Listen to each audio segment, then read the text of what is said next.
তবে আজকে একটা ঘটনা ঘটবো বাংলাদেশে হোক বিদেশে হোক, আর্জেন্টিনার এই জয়টা দেখি অনেক বিপক্ষ দলের সাপোর্টাররা দেখবেন যে হার্ট অ্যাটাক করার সম্ভাবনা বেশি আছে। তবে আর্জেন্টিনার বিশেষ করে আর্জেন্টিনার সাপোর্টার যারা আছে তাদেরকে অতি দ্রুতভাবে ডাক্তার কাছে নেওয়ার জন্য আপনাদেরকে বিশেষভাবে অনুরোধ করা যাচ্ছে। কেন ওরা যদি কোনো হার্ট অ্যাটাক করে মারা যায় তো আমাদের উপরে দায়বদ্ধতা বেশি হবে, কারণ আমরা দিচ্ছি তো তার কারণে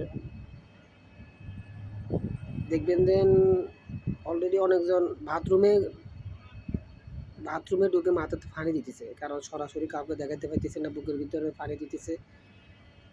যাও এটাই দিন শেষে আফসোসের কারণ হয়ে দাঁড়াবে তারা, কারণ তাদের দল তো ভালো খেলতে হারে না। আগামীতে ইনশাল্লাহ তারাও ভালো খেলবে। হয়তো তারা হ্যাঁ আগামীতে তারাও ভালো খেলবে। কার না নাস্তা করেন না, আগামীতে তারাও ভালো খেলবে, এটা একটা আশা। আমরাও চাই তারা ভালো খেলক, সেমিফাইনাল ফাইনাল তারাও খেলক। কিন্তু বিশেষ করে আজকে আর্জেন্টিনার সাপোর্ট যারা আছে, আমি তো এখন কাজে চলে যাইতেছি, আমি তো তাদেরকে বাঁচানো আমার দ্বারা সম্ভব হইতো না, কারণ হয়তো এখন চলে যাই অনলাইনে তো বাইরে যাবো, আবার যখন অনলাইনে ঢুকুন হয়তো দেখুন 2-1 মারাও গেছে, হয়তো স্টক করে হাসপাতালে চলে গেছে।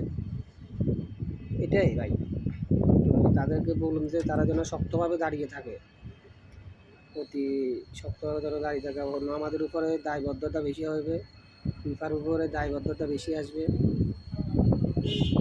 কারণ তারা অলরেডি হার্ট স্ট্রোকের মতো চলে গেছে বই, কারণ তাদের প্রেশার লো হয়ে গেছে, রক্ত চলাচল হয়তো হাই হয়ে যাবে, কারণ তাদের এই জায়গাতে বেশি জলাইটা স্বাভাবিক। দলটা আর্জেন্টিনা ভাইয়া, দলটা আর্জেন্টিনা।